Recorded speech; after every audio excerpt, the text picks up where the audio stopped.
কই বে বুকাচুদা বেরোবে? বেরোচ্ছে রে ফেলা ধরা।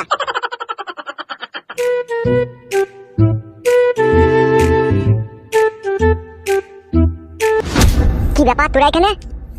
আমাদেরকে দেখে অবাক হয়ে গেছিস নাকি? এ শোন, এমএলএ সাহেব তুই লেগে কষা মাংসর বিরিয়ানি করেছে, তাই তোকে ডাকছে। বাড়ি আবার কপালে বিপদ আছে নাকি? কি রে, তুই যা চিন্তা ভাবনা করছিস বিরিয়ানি টক হয়ে যাবে তো। আমি বিরিয়ানি খাবো না ভাই, কাল রাত থেকে আমার এমনিতেই পাতলা পায়খানা হয়েছে। কি বলছিস বুকাচুদা, পাতলা পায়খানা হয়েছে তার জন্য কোনো ওষুধ আছে বে? আমি বিরিয়ানি খাবো না বাড়া। ছাপামো কথা বলি না তো। কেন আমি খাবো না বলছি তো। আয় আয় রে, ধরে ফেলি যাই। আরে বুকাচুদা হাত ফুসকে পালিয়ে গেল তো রে। ঘরের ভিতরে চলো, চুদি ভাই পালিয়ে যাবে কোথাও। ঠিকই বলছি, চলো। আয় তো দেখি তো কোথায় গিয়ে বুকাচুদাটা লুকইলো।